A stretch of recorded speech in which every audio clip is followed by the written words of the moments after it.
Baik, Assalamualaikum warahmatullahi wabarakatuh. Waalaikumsalam warahmatullahi Waalaikumsalam warahmatullahi Kami dari kelompok 5 akan mempresentasikan tugas teknologi bahan dengan materi proses pengolahan timah. Anggota kelompok kami beranggotakan Reza Alfian Dwi Kurniawan dengan NIM 250-120, Mas David Riwanda dengan nomor NIM 250-126, Mas Ahmad Ali Faikoh dengan nomor NIM 250-131 dan Mas Muhammad Rodi Asrofi dengan nomor NIM 250-110. Pada proses pengolahan timah kali ini kita ada 5 sub pembahasan. Nomor satu tentang pengertian timah itu sendiri. Nomor dua sifat dari logam timah itu sendiri. Nomor tiga diagram proses dan video. Nomor empat jenis mesin produksi. Dan nomor lima contoh paduan produk. Pembahasan nomor satu tentang timah. Timah adalah unsur kimia alami dengan simbol Sn. Timah sendiri berasal dari bahasa Latin stantum dan nomor atom untuk timah sendiri berada di nomor 50. Untuk unsur ini pun termasuk dalam golongan logam pasca transisi yang memiliki banyak kegunaan penting seperti mempunyai memiliki banyak kegunaan penting dalam industri karena sifatnya yang tidak mudah berkarat, mudah dibentuk serta mampu melindungi logam lain dari korosi. Pembahasan nomor 2, sifat-sifat timah. Sifat timah sendiri memiliki dua sifat yaitu sifat fisik dari timah tersebut dan sifat dari sifat kimia. Sifat-sifat fisik dari timah terdiri dari 6. Nomor satu, berwarna perak keabu-abuan dan tampak berkilau bila baru dipotong. Nomor dua, logam lunak yang mudah ditempa dan dibentuk menjadi lembaran tipis. Timah sendiri memiliki densitas atau kepadatan sekitar 7,3 gram per sentimeter kubik, lebih berat daripada pasir maupun lumpur. Nomor 4, timah memiliki titik leleh.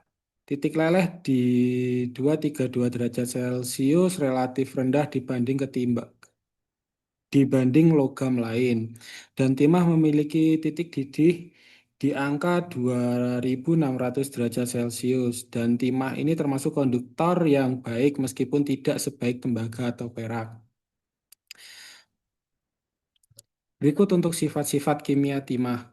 Timah memiliki reaktivitas yang rendah sehingga tahan terhadap oksidasi dan korosi di udara kering dan dapat bereaksi dengan oksigen membentuk lapisan tipis oksida SNO atau SNO2 yang melindungi permukaannya dari kerusakan lebih lanjut maupun korosi. Dalam asam kuat seperti HCl atau H2SO, timah larut perlahan menghasilkan gas hidrogen, sedangkan dalam asam lemah tidak bereaksi karena terlindung oleh lapisan oksida. Timah juga bereaksi dengan basa kuat, misalnya NaOH membentuk senyawa statnat dan bersifat atmosfer, yaitu mampu bereaksi dengan baik dengan asam maupun basa. Berikut diagram produksi dan video dari proses pengolahan timah itu sendiri.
Berikut video proses flow untuk pengolahan timah. Berikut diagram produksi dari video tersebut. Eh, Biji timah mentah atau ore masuk ke vibrating screen. Vibrating screen untuk memisahkan biji timah dengan mungkin kotoran-kotoran yang pasir, tanah liat ataupun pasir, kotoran-kotoran yang tidak ikut ke dalam produksi selanjutnya. Setelah itu biji masuk ke roller crusher. Roller crusher ini berfungsi untuk memecah memecah biji timah menjadi ukuran yang lebih kecil dan masuk ke ball mill. Ball mill ke spiral classifier. Classifier untuk fungsinya untuk memisahkan biji timah sudah yang sudah lebih lembut dari batu ataupun yang lainnya. Batu selanjutnya masuk ke slurry pool. Untuk slurry pool ini biji timah yang sudah dihaluskan tadi, prosesnya baru masuk ke slurry pool. Slurry pool dilanjutkan ke mixing tank, dan mixing tank dilanjutkan lagi ke shaking table. Shaking table berfungsi untuk memisahkan biji timah yang lebih halus dan yang masih kasar. Ketika mungkin ada yang lebih kasar, masuk lagi ke spiral classifier. Lalu setelah dari proses hacking table masuk ke magnetic separator. Magnetic separator fungsinya untuk memisahkan timah dari logam-logam ya yang tidak dibutuhkan. Dan selanjutnya melalui proses masuk ke proses disfilter lalu ke dryer untuk mengeringkan logam timah tadi, eh, untuk mengeringkan logam timah yang masih basah tadi, dan produk terakhirnya menjadi konsentratin atau biji timah mentah.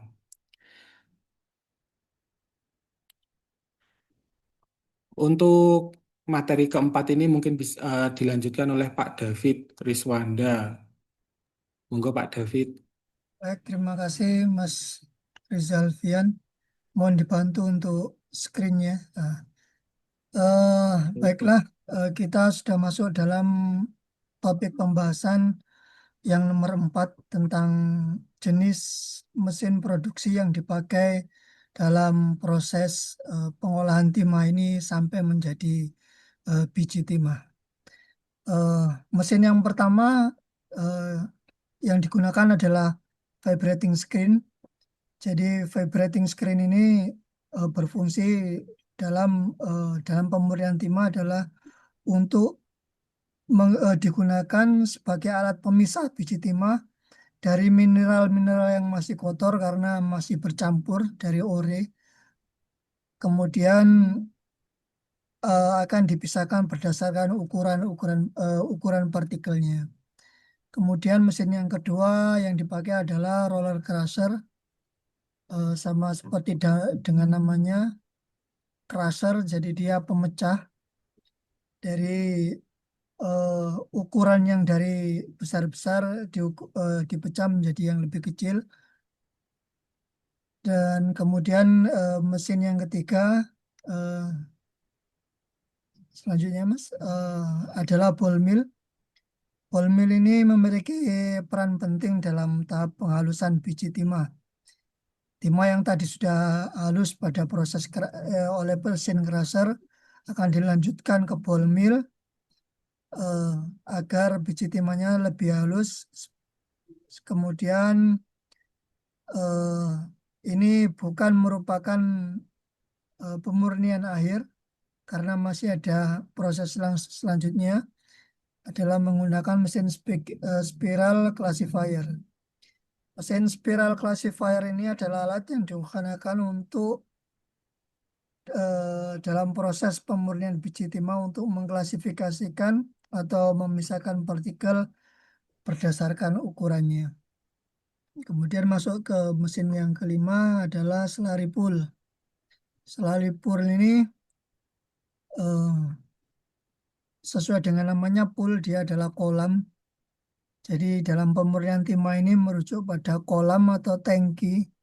Kadang berbentuk kolam tapi seperti yang digambarkan dalam video tadi, ada yang sudah model yang terbaru sudah berbentuk tangki yang bersih campuran air dan partikel padat halus. Seperti atau disebut selari yang kemudian merupakan tahapan dalam proses pengolahan biji timah. Mesin yang keenam yang digunakan adalah shaking table. Shaking table ini alat pemurnian timah yang memisahkan mineral timah dari eh, bahan logam kotor lainnya berdasarkan berat massa jenis melalui prinsip konsentrasi gravitasi. Kemudian kita mesin yang ketujuh adalah magnetic separator. Magnetic separator ini digunakan untuk memurnikan timah, untuk memisahkan mineral timah non-magnetik dari pengotor atau mineral magnetik yang lainnya. Karena masih bercampur dengan beberapa material yang bersifat magnetis. Kemudian mesin yang ke-8 adalah disk filter. Disk filter ini untuk memurnikan timah yang merupakan perangkat penyaringan yang menggunakan susunan cakram berpori untuk memisahkan partikel padat dari bubur timah konsentrat. Kemudian kita masuk yang mesin terakhir, mesin yang ke-9 adalah rotary dryer. Jadi rotary dryer ini dia memutar dalam sumbu yang sama, dalam satu poros yang berfungsi untuk mengeringkan timah tadi, dan fungsi krusial dia adalah menghilangkan kadar air dari konsentrat timah yang telah dicuci. Kemudian pada pembahasan yang kelima adalah paduan dan contoh produk. Di sini kita memberikan dua contoh. Contoh yang pertama ini adalah timah yang sudah dicampur kemudian menjadi produk akhirnya adalah perunggu, di mana perunggu ini memiliki ciri fisik berwarna coklat kemerahan metalik, lebih keras daripada tembaga dan sangat tahan aus, serta tahan terhadap korosi. Komposisi campurannya adalah timah dan tembaga. Sifat materialnya lebih keras dari tembaga murni dan tahan korosi. Kegunaannya sangat banyak sekali, bisa digunakan dalam pembuatan patung, perhiasan, uang koin, dan segala macam.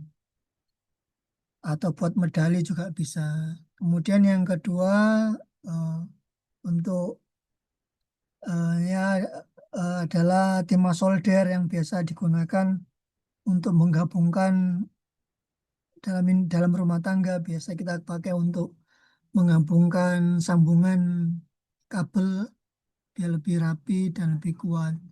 Solder ini adalah paduan logam dengan ciri fisik yang berupa batang atau kawat berwarna perak yang dapat melebur pada suhu relatif lebih rendah untuk menyambungkan komponen elektronik. Komposisinya terdiri dari timah, tembaga, atau timah plus timbal, atau timah plus perak. Kemudian sifat materialnya adalah titik leleh rendah dan konduktif. Kemudian kegunaannya bisa digunakan dalam penyambungan komponen elektronik, menambal radiator, dan segala macam. Eh, Presentasi kita demikianlah yang bisa kita sampaikan. Kita dan terima kasih kami ucapkan kepada semuanya.